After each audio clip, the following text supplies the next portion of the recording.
Uh, I'm sure, I don't know if this has happened to you, but when I listen to a podcast or a television program, after it's over, I see this list of like 100 names behind the show. You know, all those people who you didn't see, even for just a simple podcast.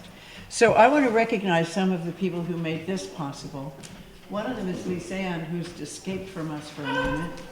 Lisanne keeps this whole thing on track. She calls and asks me if I've done this, and then she checks and sees that I did do it, and you know, keeps everything going. And the judges, Sharon Wyeth, who is a children's book author, and she has been one of our judges since we started this 8 years ago. She has a true, sincere care about children's development, and it shows in how carefully she reads all the stories. And Margot Sage L., who was the owner of the Watchung bookstore, she was a judge this year. And if anybody's read 1,000,000 books and stories, it's Margot. And she had to be somewhere else today. And Judy Newman also, who works at Scholastic. Obviously, this is her whole life, children's learning and children's lives. And she also, and her team, there are about 5 of them, they all read all these stories and come to a consensus. So I guess around 10 people read every story. And we narrow it down, and then we have to choose a winner. And this year was very, very difficult, but I'll come to that in a minute. Also, Rick has been here for 8 years now, from TV 34. This will be broadcast in case your grandma couldn't get here today, or whoever. And Selwa Shami from the library. They're going to have a new manager here, or whatever you call it, director at this branch of the library. She starts tomorrow. She missed it. That Selwa Shami works in the regular library downtown.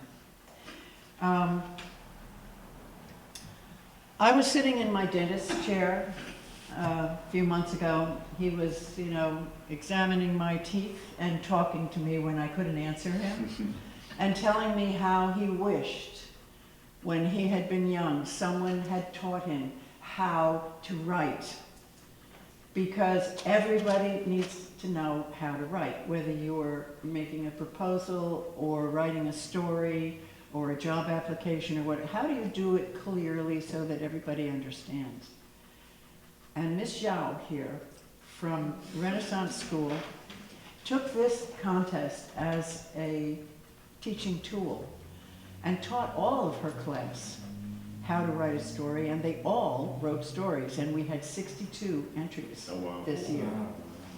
And I thought that was a great idea, because she could teach them how to present a character, how to present imagery, you know, all of that sort of thing, really teaching them how to do it. They did peer review, and it showed, because Renaissance swept the awards this year, 3 of them from Ms. Zhao's class. Okay, so what we're going to do now is read the stories aloud, and after your story is read, come up and get your award and your check. It's a big day in any writer's life, probably a day that they will never forget, the first day someone paid them to write something. And all of the winners here will already have that day in their mind when they go out into the world. I made sure of that, or the Friends of Anderson Park made sure of that. Anne, why don't you tell everyone who you are? Oh, I'm Ann Anderson Evans. I thought the whole world knew who I was. The first story I'm going to read is by Coco Lurashi. Did I pronounce that correctly? What? Luraki? Luraski? Luraski. Okay, sorry.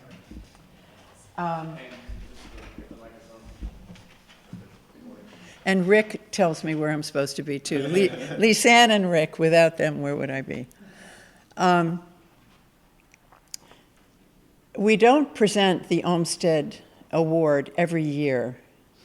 We just present it for a piece which is perhaps from a slightly different perspective. And this is not the first time that we've presented this award to somebody who wrote prose poetry. It's a lovely poetic representation of the park. More than a park. Far and wide my belly stretches, splayed across a town of homes and families. Without having any, the people who visit me become my own. My lumps and bumps are turned into escape for children to climb upon. I watch them with my mossy eyes, shouting about, running around, and naturally just wasting time. The snow, the rain, the sun, the leaves, these faithful visitors are what keep me growing. 123 years I lay there in Montclair, my home since the beginning. When the people grew and the grass became few, I was kept as a precious milestone in time, to capture a moment and to create moments for the people who came to me. No one realized they needed me until they didn't get me. Families moved from across the country to our small suburban town. The forests and plains that were once here will now never be found. They built a town to build it up, and it most likely will never come down. The need for a park was simple and extremely necessary. A place to gather and a place to grow. A place to walk and a place to play. All in one, all in me. Please come in, take a seat. Jeffrey is here. I am more than a park, more than a place to gather. The benefits I hold are many, and few people know how to utilize me in a way that benefits them most. Those who do juice the resources out of me and use every asset they can get out of my thick roots. They are the loyal citizens that walk my path until their legs are sore and shaking. They sit in my grass until ants start crawling up their ankles towards their calves. The people who sit on my benches from sunrise to sunset and who plant bulbs in my rich soil until their hands are raw and numb. I know I'm more than 4 letters people use to describe me. Sports practices take place on my lawn as kids goof off with their friends. Girl Scout troops search through my leaves and climb up my shaky trees. Montclairians walk their dogs through my tracks, host birthday parties for their kids, and fly kites when the wind is whipping the branches around and blowing the tiny children off their own feet. I am not a word. I am a sentence, full of cracks and corners, futures and pasts, memories and moments. A feeling more than a place, and each person that comes and goes feels me in a different way, unique to their own personality. I've always felt alone here, nestled at the foot of a mountain. Does being here mean that I, myself, am at my lowest point? Have I reached my bottom? The adolescents don't care for me the way I wish I could provide for them. I reach for them with my pointy branches, but they run scared, unable to see who I really am. They walk carelessly through my tracks, but their glides feel more like stomps on my soul. They litter and throw aimlessly behind them without a care in the world, suffocating me every day. Empty plastic bottles hold me by my throat, keeping their grip tight and fierce. Every piece of litter thrown into my graces only hurts them, but they don't care to stop and realize that if they hurt me, I'll soon be gone. Then the only ones hurt will be them, when they don't have my thriving gardens and lush green grass. My shady trees and crunchy leaves are what they will miss the most. Walks through the parks with friends and loved ones.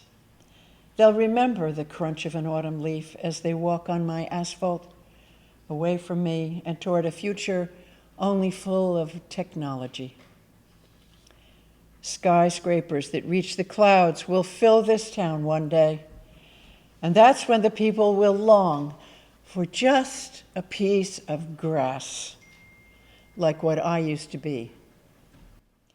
Yes, it's lonely, and I have somehow convinced myself that I am in this alone.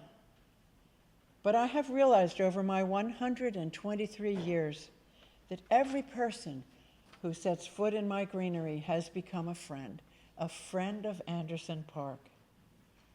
I may only be a small part of their lives, but they don't realize is that they are my whole life. Bravo, Coco.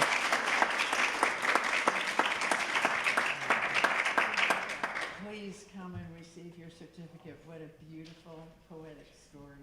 Thank you very much. We're going to take a picture with Coco now. And later, after it's all finished, all the winners come up and we'll take a picture together. And if the parents insist. Thank you, Coco. And this is Charles Laughlin, who is, how shall I describe you? Oh, be careful, Ann, be careful. Being a dear friend, a minister at the Unitarian Universalist Church, and he's been a lot of other things too, but that'll do for the moment. That'll do for the moment. For Montclair, right? Thank you all for being here. So I have the privilege of sharing one of the stories today. This is from Zane Consagra. Did I say that right? Consagra? And the story's title is Mr. Zumak.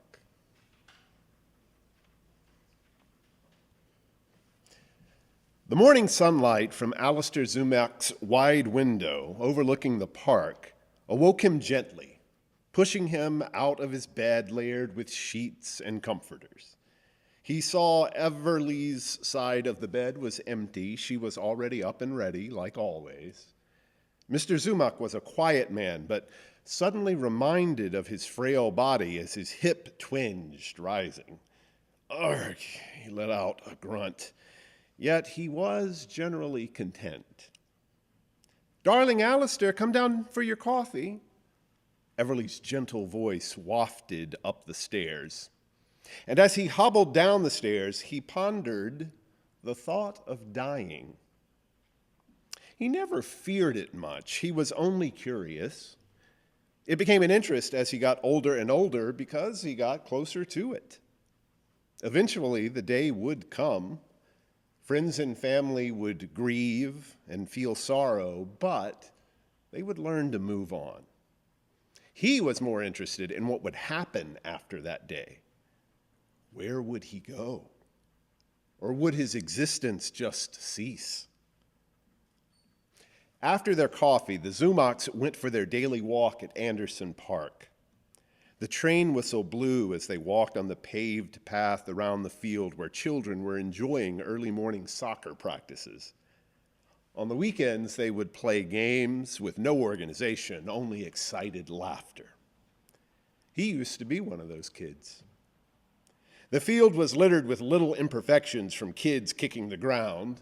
Butterflies and leaves added spots of brightness to the sky like paint on a blank canvas, getting ready to turn into a masterpiece. They headed to their tree, which they had named Sylvia.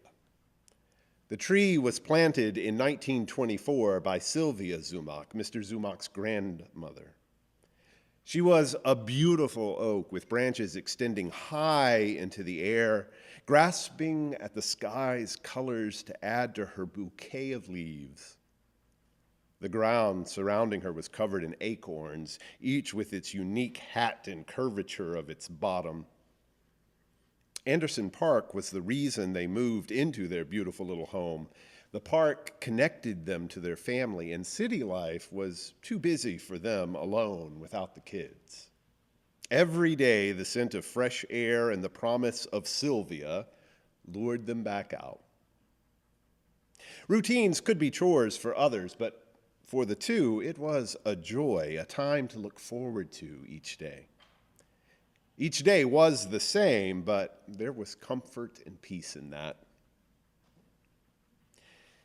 January 21st, 2019, well, this was Mr. Zumak's saddest day. Everly would leave this world like any other. He knew that, but today it seemed an impossible feat. He felt he could handle it, but the enormity of the loss proved him wrong. He hoped that she would go on to exist in places like the park and their home. She had passed peacefully, and the knowledge of that relaxed him. He always thought death would come easy, yet never considered how it might come when it happened to Everly. He always thought he would die first. The pain followed him for days, which turned into weeks, which then became months. It was unbearable not hearing the sound of Everly tinkering in the kitchen, or the smell of strong coffee making its way upstairs each morning. Days were a struggle without his Everly.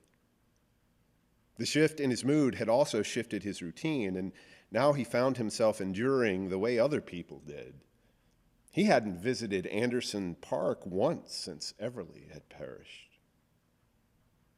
4 months later, he spotted Everly's old walking shoes by the door, handcrafted by her best friend. Goat leather made the shoes soft yet strong, like her. He realized Everly would not have wanted this. She would have been sad when he died as well, but she would have made an optimistic step toward happiness, and he was doing the opposite. Nature and the outside world would cheer him up, he was sure of it. As soon as he stepped out into the lush spring grass, the world became exceptional again. Life was too short to be wasted in the melancholy. He realized why his previous mindset was so spectacular. Walking on the path to Sylvia, he spotted a little boy climbing up and down a giant boulder, around the tree and over broken branches, specially laid out for the purpose. It was a custom obstacle course. It was his obstacle course. The boy's mom called out, "Cosmo, we have to be home soon. Daddy is making his grilled cheese for lunch." "Okay, Mama, just a few more minutes." He rushed around a tree with its branches sprawled wide. Cosmo jumped and twisted, grabbing at the lowest hanging leaves. He wore overalls dotted with vivid pink and blue butterflies and a shirt with sketched dinos. Mr. Zumock recalled how he had climbed that boulder and jumped for those same branches. He and his mom had nicknamed all the trees, and this one was Pinocchio for its extremely long branches. Mr. Zumock kept along the path, feeling lighter, upbeat, and refreshed after all these months. Cosmo approached him from behind. "Hi, mister, do you want this leaf?" he asked shyly. Mr. Zumock looked at the boy and the leaf. It was a beautiful oak leaf, dotted with specks that resembled stars scattered in space. "Oh, it's beautiful," Mr. Zumock replied. "Thank you so much." Cosmo was smiling adorably. "You're welcome, mister." Cosmo's mom looked at him. A smile spread across her face. He scampered back to her, delighted, talking excitedly as they left the park hand in hand. And Mr. Zumock looked over, remembering the days he and Everly would do the same, chatting endlessly. And he caught himself grinning.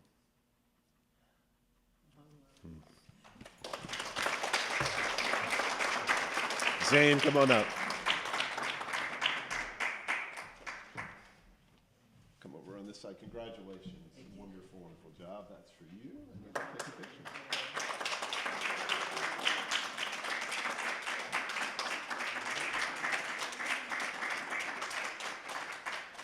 Good job.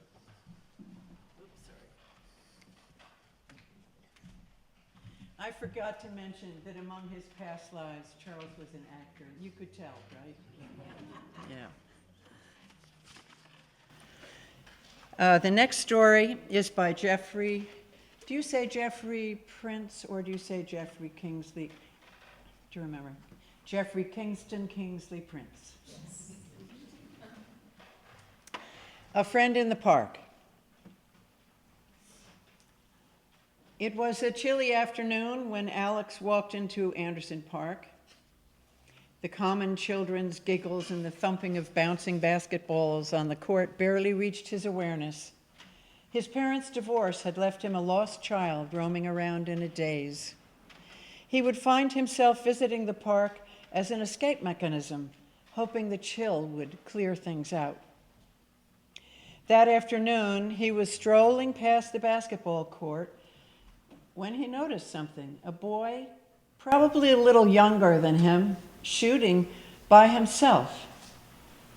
His shooting was slow and mechanical, like he memorized everything, but didn't have any real energy behind any shot. Alex stopped, then approached. "Want to play?" Alex asked, his voice hesitant but open. The boy glanced up at him. He seemed tired-eyed, but he nodded, a brief smile on his lips. "Sure," he replied softly, bouncing the ball back to Alex. They did not say much during the game. The only noise between them was the ball bouncing on the court. Alex did sense, however, that the boy, Jacob, was not just upset at having lost a game. There was something else, something unsaid. After some shots were blown and quick exchanges of rivalries, Alex could not remain silent any longer and made an effort to say a few words of small talk. "So, what's your name?" he asked. Jacob paused, then answered quietly, "My name is Jacob." Alex smiled. "I'm Alex. Nice to meet you." "So what's going on? You never see people playing basketball alone." Alex joked to try to break the mood. Jacob paused, gazing at him before responding. "My family, they all have stuff they need to do. I guess I just come here whenever I feel like I need to be alone, you know?" Alex nodded. He understood that feeling more than he was willing to admit. The rest of the afternoon passed in silence. Now and then one of them would get a point and the other would produce a fleeting competitive smile. There was something comforting about the silence, the unspoken understanding. Neither of them had to explain their difficulties yet, but at the same time, they were just two people passing the time, playing the game. For the following few weeks, Alex continued to return to Anderson Park daily. He hadn't known it would happen, but he found himself looking forward to Jacob. Their basketball games had become a routine, something to look forward to amongst the rest. They began talking more during breaks. Alex had spoken fragments of his own life, how he'd felt trapped in the middle of his parents' endless squabbles, how the house grew emptier day by day. Jacob would silently nod and connect the dots from his frustrations. His family was struggling financially, and he often had to take care of his younger siblings while his parents worked long hours. "It's not easy," Jacob said. Even though they didn't have all the answers, the more they played and talked, the better they knew each other. Basketball was a refuge for them from their troubles, at least temporarily. The laughter, the friendly competition, it made life more bearable.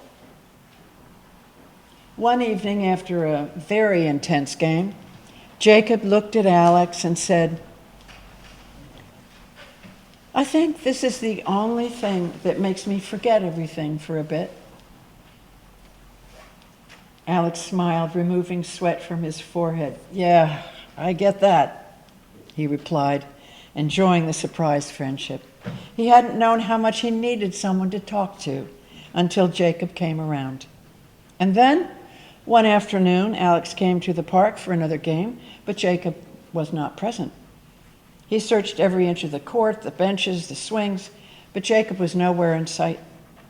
A sick feeling gripped the pit of Alex's stomach. He hung around for a while, waiting for Jacob to show, but he didn't.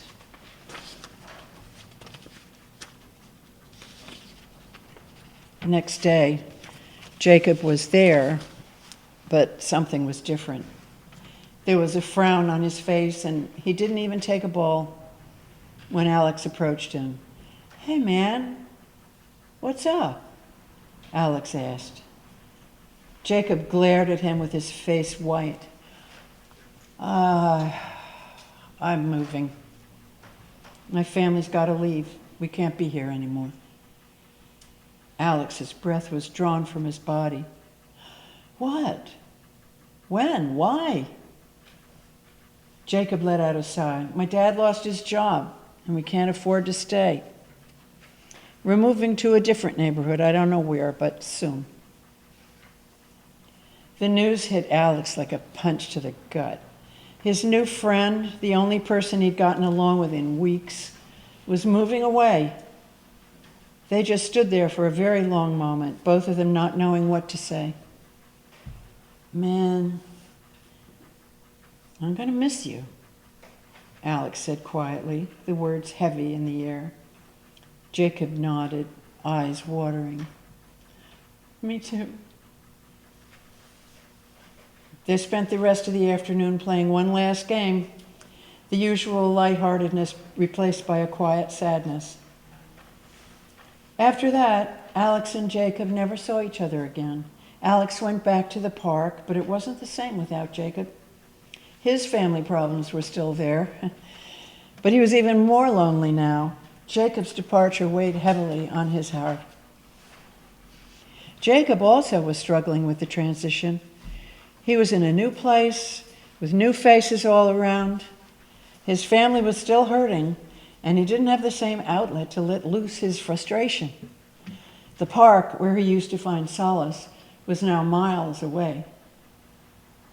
But despite the distance between them, the boys clung to the memory of their togetherness. They did not lose sight of laughter, games, and quiet chat sessions. They clung to hope that maybe, just maybe, things would improve someday. Months passed, and one afternoon, Alex found himself walking through Anderson Park again. He hadn't been there in a long time, yet the park's familiar surroundings invited him back. He was surprised when, looking out from the basketball court, he saw Jacob's face, standing alone, playing basketball, just like he had been before. Alex's heart skipped a beat. "Jacob?" he called, his voice tentative but hopeful. Jacob looked up, his eyes wide with recognition. "Alex, you're here." They both grinned, the weight of their separation lifting in an instant.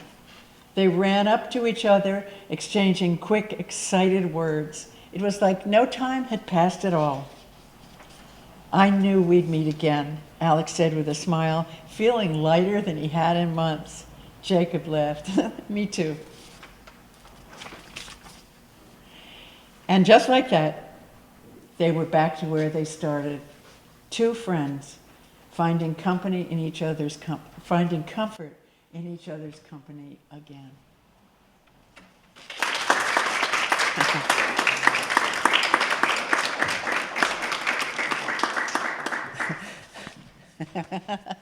We mixed up Coco's and yours. This is yours. That is yours. Wasn't this a lovely story of a friendship? Just very, very nice. Thank you very much, Jeffrey. By the way, Margot Sagel has arrived. We all, when I told them that you were one of the judges, some of the people went, "Oh." Okay.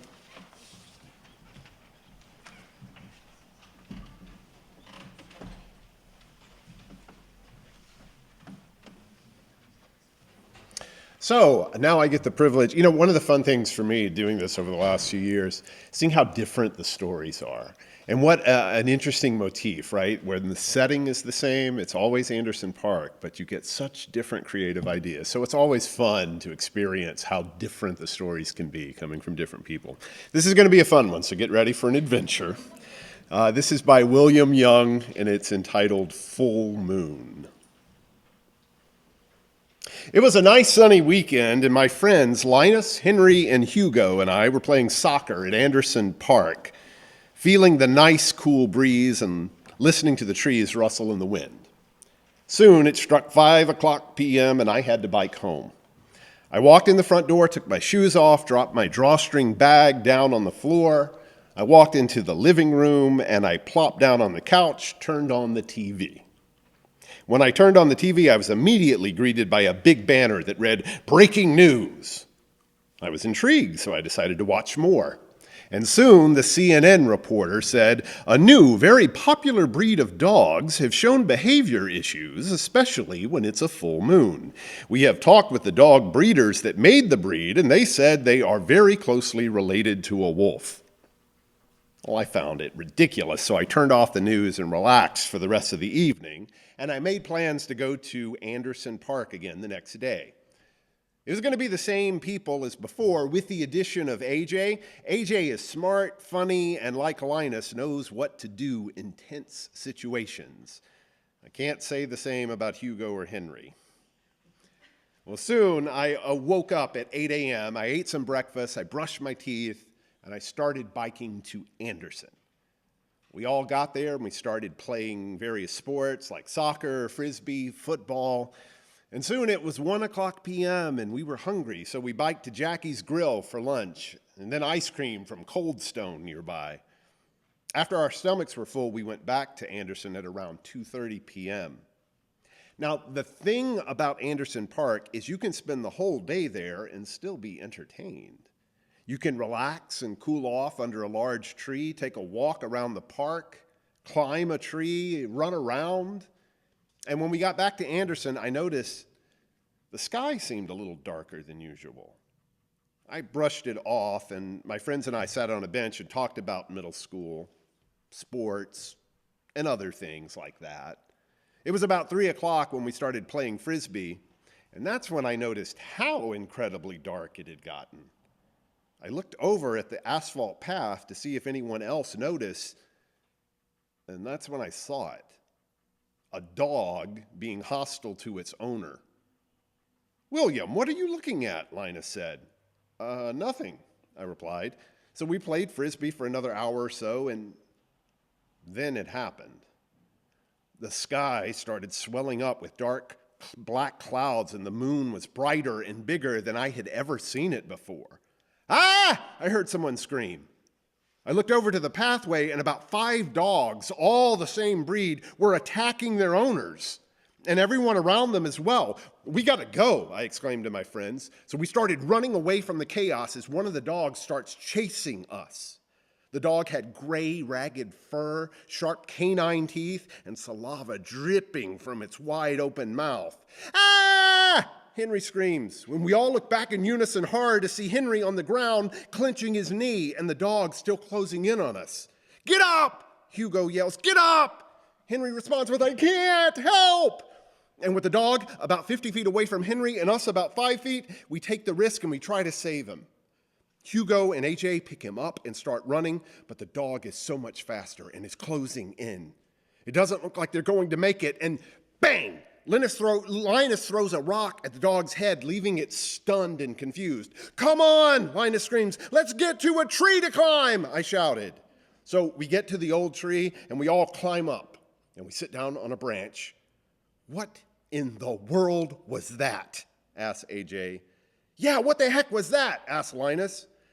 "I think I know," I said, with my head down, explaining the news on TV and the full moon. "So you're basically saying we're screwed, right?" asked Hugo. "No, if we can survive the night, then we will be able to get out of here at daylight." "Henry, what time is it?" I asked. 4:15 p.m., Henry answers. "Henry, what happened back there?" AJ asked. Henry responds, "Well, when I was running, I tripped on my shoelace and I scraped my knee." Henry takes off his sweatshirt and wraps it around his knee. "All right, guys," I say with leadership, "if we want to survive, we need a game plan." Everyone nods their head in agreement. "Okay," I continue. AJ and Hugo, you keep watch. Linus, you and I will go out and look for survival items that maybe some pedestrians dropped on the path. And Henry, relax here until your knee feels better. Everyone replied, okay, in unison. Linus and I make our way down to the path, and we load our pockets with rocks and sticks we found on the ground. We run to a bush, and we look to see if there are any dogs in our sight. Uh-oh, Linus whispers. I think I see one, and it's walking right towards us. So we quickly run behind a tree and wait for the dog to leave. And we see many more dogs in the middle of the vast green meadow. Let's take the long way around using the paths, I say quietly. Great idea, Linus whispers back. And we make our way along the black asphalt path, making sure no dogs see us. And we find 2 bags of Cheetos and a pair of walkie-talkies and some stinky socks. Who would bring stinky? Shh, Linus says. This is when I realize that I hadn't said that last sentence very quietly. Now 2 dogs were on us. Run! I screamed. So we started sprinting for the old tree. We can see the old tree in the distance, and I hear Hugo yelling, there's 3 on you now! And that's when I look back, and there were, in fact, 3 on us now. And then one of the dogs pounced on the back of my heel and ripped my shoe off. But it doesn't stop us as we get back to the tree and climb it for dear life. Wow, that was a close one, I said between breaths. Yeah, Linus agrees, but we found some food and 2 walkie-talkies. So we set up the walkie-talkie, and I had one, and so did Hugo. Well, some time passes, and then Henry says, I'm going to go to sleep. It's 9:00 p.m. Okay, I say with concern. Yeah, same, AJ says, and they sit on a branch and lay back against the tree's base. And as they head off to sleep, Linus, Hugo, and I brainstorm on what to do next. We decided to get some sleep as well. The next thing I remember is waking up to scratching at the bottom of the tree base. Everyone wake up, I yell. I wanted to alert everyone, even though there was no way that the dogs could get up the old tree, our base camp. Whoa, Linus yells. He pulls away his feet just before the dog jumps up and clenches his jaw. We need to get higher up, Hugo yells with authority. So we start climbing up the trees, going higher and higher. Guys, wait! We look down to see Henry yelling, pointing to his knee. We remember his knee. But then, Henry screams as the dog bites his leg and drags him to the floor. The dog keeps dragging Henry, left leg in the dog's sharp teeth and running out of sight, dragging him across the green grass. I just make out the sight of Henry getting dragged into a different section of the park. We have to get him, I say. But how? Hugo asks. I explain the plan. We'll use the walkie-talkies, 1 per group. The groups will be me, William, and AJ, and Linus and Hugo. Let's go. But there were still dogs waiting for us at the bottom of the tree. To get them to go away, I grab a pack of Cheetos from our stash, and I throw it as far away as I can from the tree. And surely enough, the dogs run towards the snack. Let's go, guys, and we have to remember to pick up the wrapper when it's daytime. We don't want to be polluting Anderson Park, I whisper, climbing down the tree as quietly as I can. I hand a walkie-talkie to Linus and Hugo. Come on, guys, let's split up. So me and AJ start tiptoeing the path while Linus and Hugo go across the green meadow. It's about 1:00 a.m. now as me and AJ make our way around the park trying to find where the dogs took Henry. See anything yet? I whisper through the walkie-talkie. Nothing, Hugo responds back. We walk for about 5 minutes until I see it. About 100 feet away from me is a big bush that you can walk into, and there were about 20 dogs crowded around the bush. I turn on the walkie-talkie. Guys, I think I know where Henry is. Soon, both groups meet up, and we strategize. We come up with a plan. Linus will go and distract the dogs because he is fast and he can get back to the old tree safely. AJ, Hugo, and I will go save him. We put the plan into action around 2:00 a.m. Linus walks up with fear in his eyes. You got this, Linus, I said confidently. He purposely snaps a stick in half to get the dog's attention, and it works. He runs for his life back to the tree. We can only hope that he makes it back okay. This is our chance. Come on, I yell to Hugo and AJ. We run like the wind to the bush, and we see Henry. He looks completely rattled. We can see that his leg has scrapes and deep wounds through his torn-up pants. He has only one shoe and a big rip in his sock. His shirt is muddy and scratched up. Come on, let's get back to the tree. So we all pick him up, and we make our way back to the tree. And thankfully, we see Linus. Oh, thank God, Hugo says with relief. And we patch up Henry's wounds with our hoodies and our socks. And it's now 4:00 a.m. And I can just see the sunrise on the horizon. Guys, I think we did it, I say, tears in my eyes. We did it! The dogs go from ragged fur, sharp teeth, and saliva dripping from their mouth to their old, original, straight fur and cute eyes. And we run out of the park. And we all agree that we stick together and always help our friends, even though it means sacrificing something else. Come on up, man.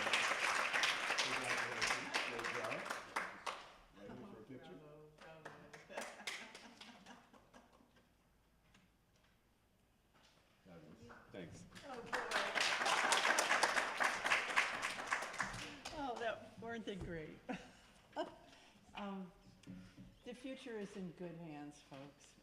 These kids, they think so deeply, they feel so deeply. It just gives me hope for the future every year.